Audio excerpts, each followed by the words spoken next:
Hello everybody and welcome to another Doctor Who review. This time I'm reviewing a third Doctor story and it is Invasion of the Dinosaurs. As always with every classic series Doctor Who review, I have in front of me the television companion, and here is the plot synopsis for this story. The Doctor and Sarah return to 20th century London to find it deserted. Initially arrested as looters, they are soon back with UNIT. The Brigadier explains that central London has been evacuated due to the unexplained and random appearance of prehistoric monsters. The Doctor and Sarah discover that the monsters are being brought through time by two scientists, Whittaker and his henchman Butler, as part of a conspiracy to clear London of people. The Doctor's investigations are deliberately hindered first by Captain Yates and then by the Army's General Finch, both of whom are involved in the conspiracy. Sarah visits Sir Charles Grover, the government minister in charge during the emergency, but discovers that he too is involved. Captured and hypnotised, she revives to find herself apparently on board a spaceship en route to colonise another world. She soon realises that the ship is just a mock-up and those on board, led by a number of elders, have been duped. The conspirators in fact intend to use a time machine to return London to a golden age before Earth became polluted, so that they and the would-be colonists can start civilization afresh.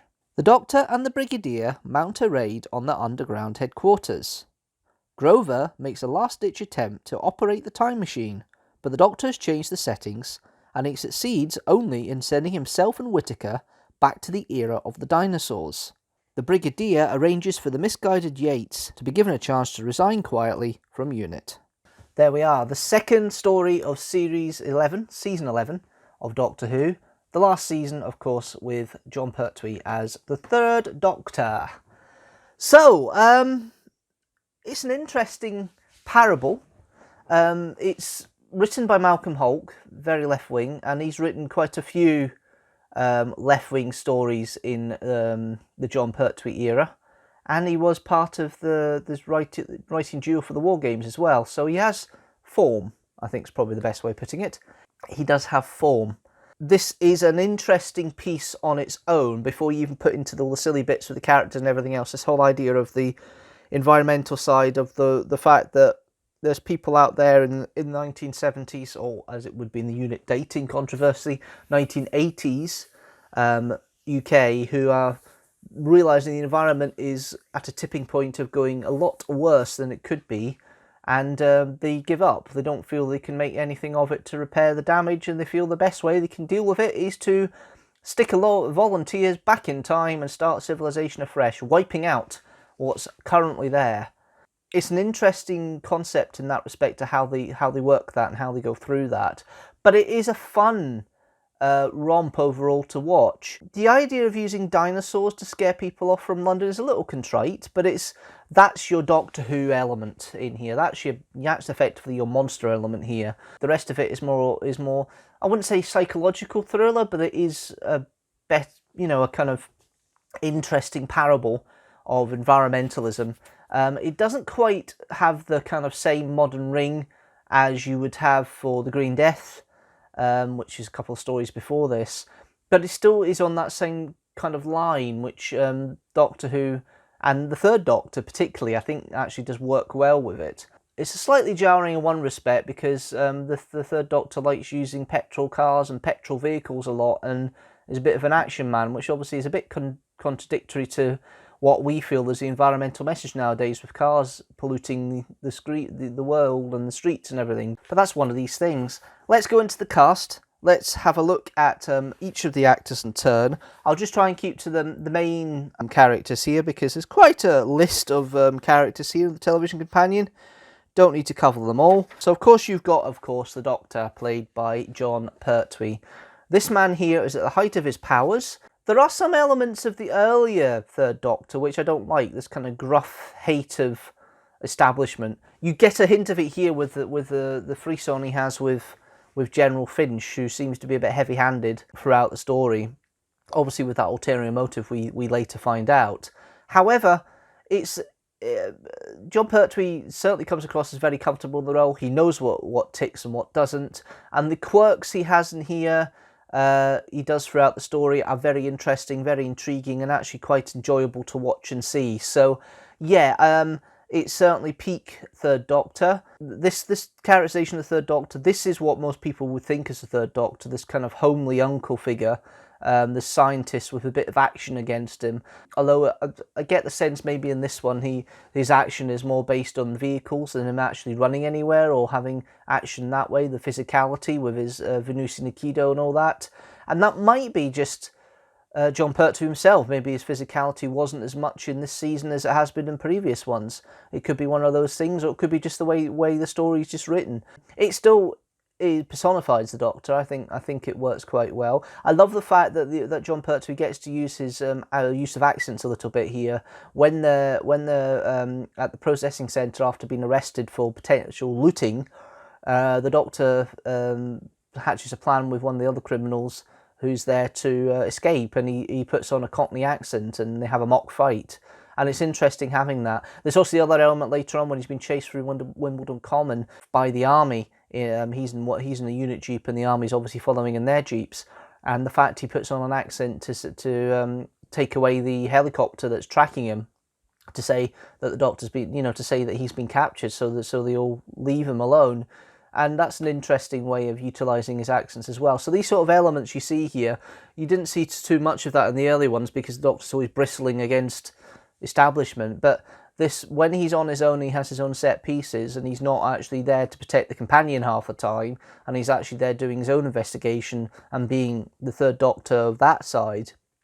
You get these nice little quirks coming out, and it's really nice to see. You then have, of course, Sarah Jane Smith, played by Elisabeth Sladen. This is only the second story that Sarah Jane's appeared in Doctor Who, and I do feel that she's hit the ground running, although I'm not quite sure if Malcolm Holt gets the character as much as others would do. Sarah's fine here. They're playing on the feminist aspects a little bit more. She isn't really Perils of Pauline here.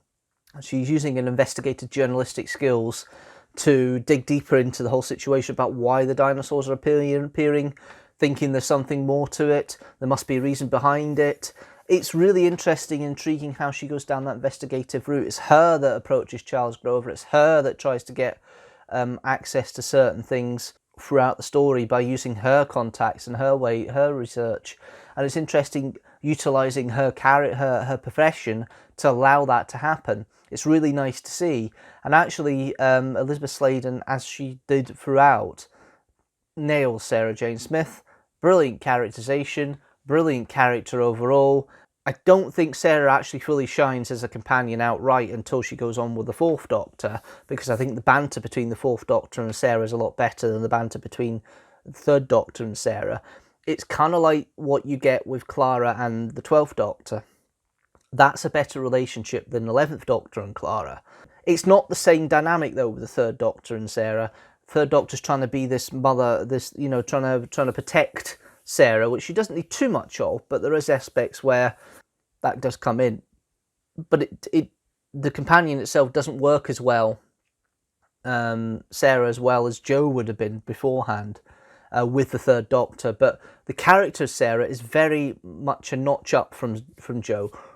Jo was inquisitive. Jo managed to get fool herself into stupid situations.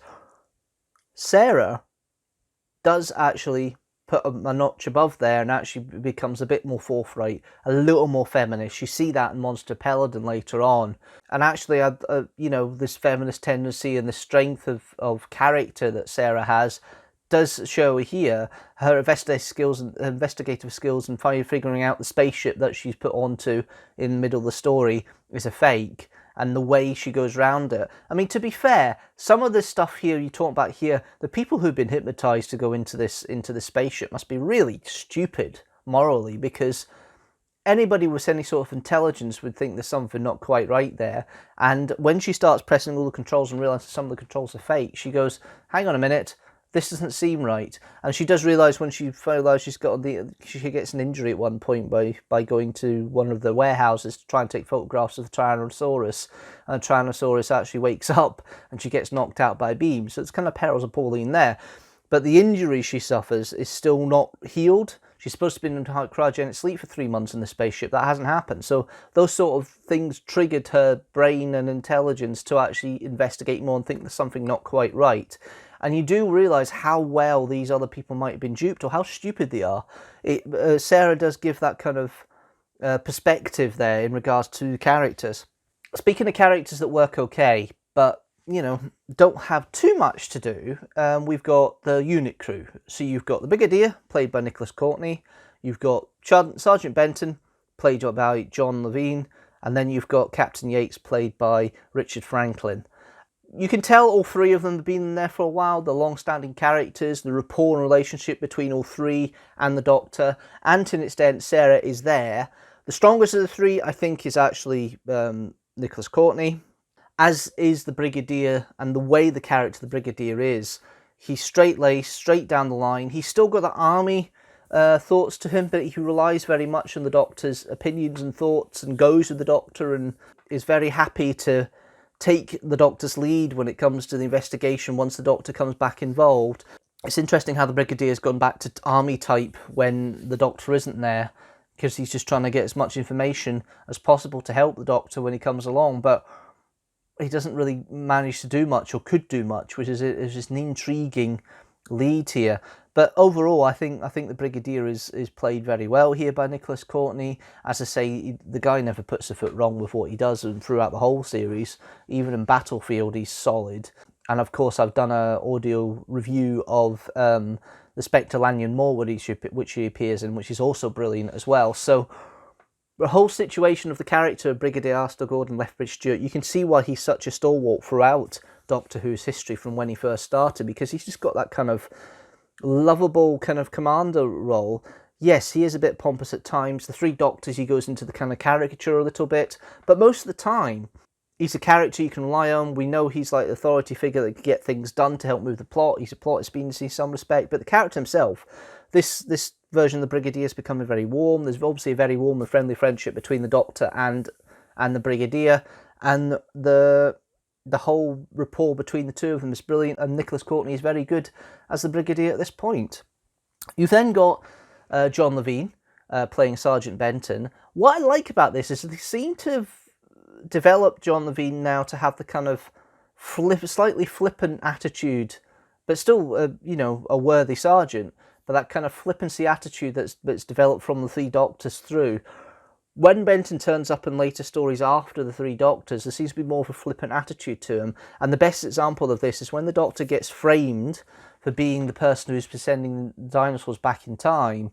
It's interesting how Benton doesn't really believe him, not does the Brigadier, but the Benton then turns around and says, go on, go do your stuff on me, go do your Venusian Aikido, whatever it is, to knock him out. And Benton was quite happy to be knocked out and help the Doctor. And I love that kind of friendship that's divided between the two of them. And I think that's more of a personal rapport as well, because John Levine thinks of Jon Pertwee very highly when he's been interviewed in the past, and it does come across here. And Benton's a lovable character here, and he doesn't get too many lines, but then again, Benton never does, apart from the Three Doctors. I think that's probably the biggest role that Benton has in the later series of Jon Pertwee's era is the Three Doctors. But here he's just as good as ever, and I do like Benton as a character, and John Levine plays it with aplomb here. You've then got Richard Franklin playing Mike Yates. This is interesting because it's the first time we've actually got a change of character. But Yates has always been the one who's been like the captain. He's like the second in command to the Brigadier, and he's kind of, he's an affable chap, as it would be called. He's very friendly. He's a bit of a ladies' man. It's nice to have the more army side come back of Yates, because last time we saw Yates was in the Green Death, and he was kind of doing an investigation side, and nearly got absolutely hypnotised and taken over by Stevens and the boss and everything. But in this one, it's nice to see Yates trying to do a kind of army role. It's interesting how he's the one they've picked to be influenced easily with this Golden Age project, and be the one that's actually duped into being part of the Golden Age project. But you can see the way it's been written and the way it's acted, you can see the kind of pain that Yates is torn between the Doctor being stopped and the Doctor being killed. He doesn't want the Doctor to be killed. He didn't feel it's right. And that kind of torn character works so well here, and actually helps build up the relationship you have with Yates in the final story, Planet of the Spiders, that Jon Pertwee does at the end of this season. And I quite like the way Richard Franklin comes across here in this story, and yeah, I do. I think it's a great little role. You then got some of the guest cast. Charles Grover MP, played by Noel Johnson. This interesting, friendly civil servant. It's rare because it's somebody who actually the Doctor appreciates and admires. He usually bristles with the civil servants and the government ministers. This government minister, the Doctor has time for, understands his thesis and planning, and actually does seem to have a kind of respect for him. And Noel Johnson plays it with the affable nature you need, and I really do like the way it's portrayed. I think it's quite a lovely little role that's played here. You've then got Peter Miles playing Professor Whittaker. Do you know what? I do like Professor Whittaker as a character here. This self-centered scientist who wants to make sure that his plans and his work comes to something good and doesn't stop at anything. It's kind of like a maniacal scientist that you need sometimes in Doctor Who, and Peter Miles plays it really well in this story, and it's really lovely to see such a scheming little character. And technically he is probably the big bad in this story. He's the one who isn't worried about killing the Doctor. He's the one that isn't worried about causing issues with the Doctor and for setting him up and getting rid of him permanently instead of just, stopping him in his tracks and sabotaging what's happening, which is what Yates's role effectively turns out to be. It's an interesting way of working it, and I think it's a lovely little turn that's done here by Peter Miles. And you can see why he was picked later to play Nyder in Genesis of the Daleks. He's got that right tone to do it. We then have, of course, Martin Jarvis making an appearance again in Doctor Who, this time playing Butler. I've already talked about Martin Jarvis and how his gravitas works in Vengeance and Varos. Here, he has a smaller role. He's kind of like henchman, butler. It works. It's fine. It's not terrible. But there's not much there. What he does get, he does it well enough. It's an interesting little role, kind of the sidekick and second in command to the scientific project along with Whittaker. It's interesting. I quite like it. And it works for me in most cases. So then we've got the people in the ship. So you've got Mark, played by Terence Wilton. He's kind of like the simp. He's kind of like the impressionable young man who thinks he knows what he knows, and then Sarah kind of influences to say otherwise. You've got the kind of sympathetic character of Adam, played by Brian Badco. Interesting little character. It's quite fun. And then you've got Carmen Silvera, who I've obviously spoken about already in Doctor Who when she appeared in the Celestial Toymaker in multiple parts. This one is Ruth. It's a smaller part. It's played okay. She's certainly got the gravitas to play such an important character as Ruth, as one of the elders, and it works okay for me. There's not much really I can say about the side characters. It's really the key ones there that are the important ones, but those three are probably the most important of the three, I think, overall. We then have, of course, the story itself. Do you know what?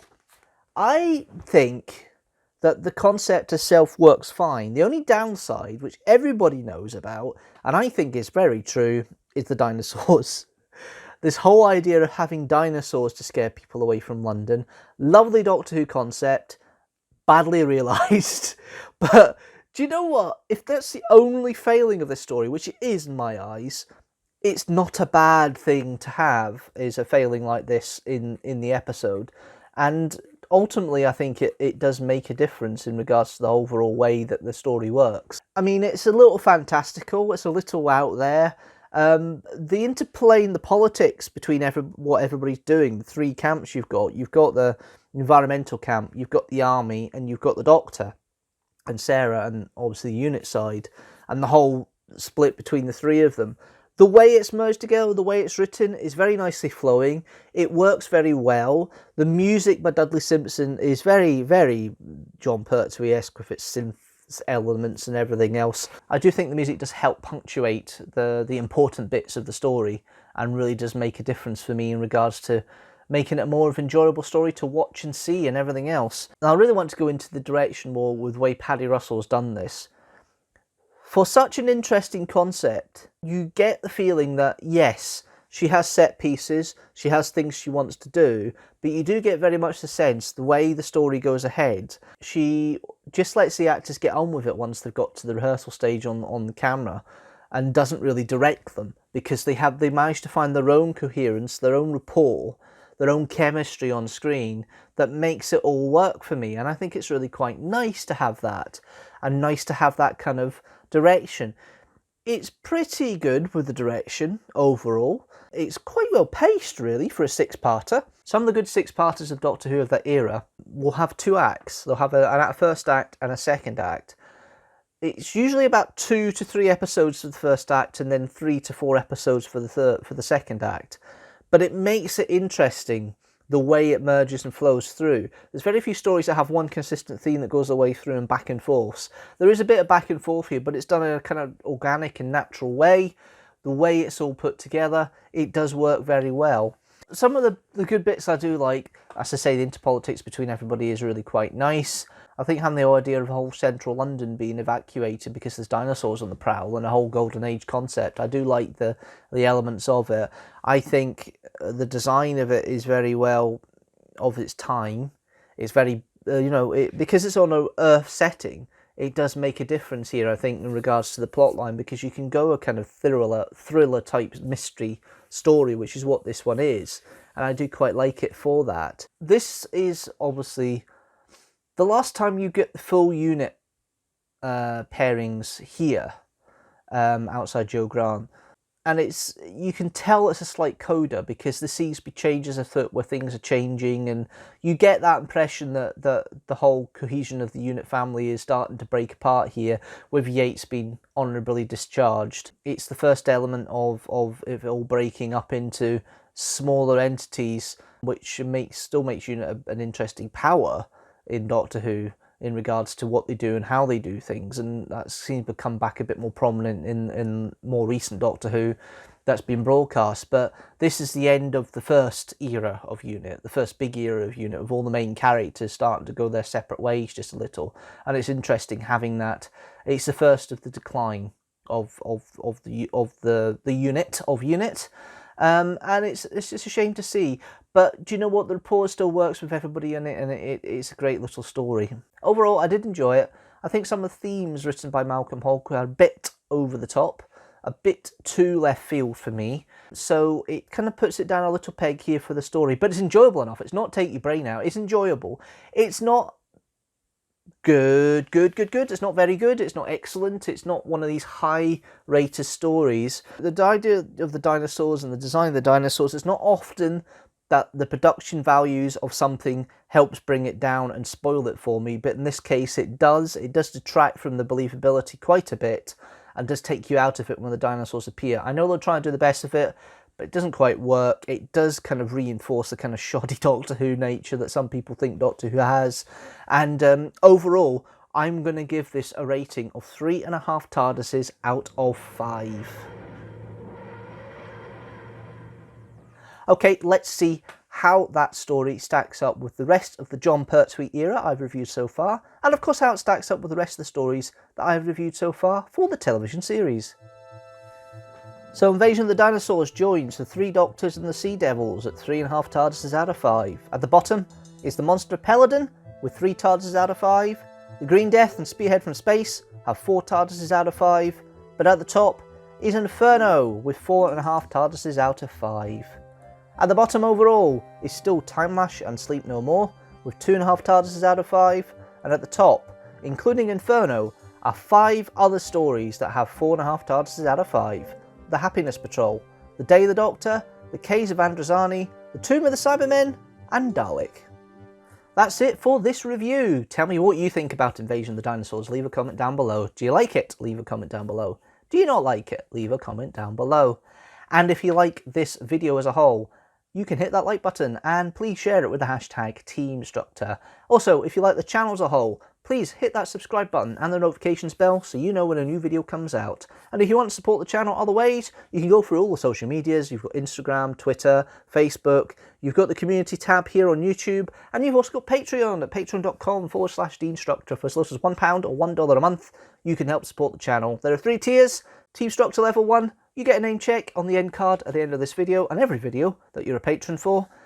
Then on tier 2, you get a chance to get videos at least 1 week in advance, as well as have your name at the end of the end card. And level 3, you get videos you'll never get on YouTube. All you need to do is go to the Patreon at patreon.com/Deanstructor. That's it from me. Thanks guys for watching as always. And you know what? I'll see you Wednesday at 6 PM GMT for the big finish review of The Fires of Vulcan. Until then, thanks guys for watching. And you know what? I'll see you later.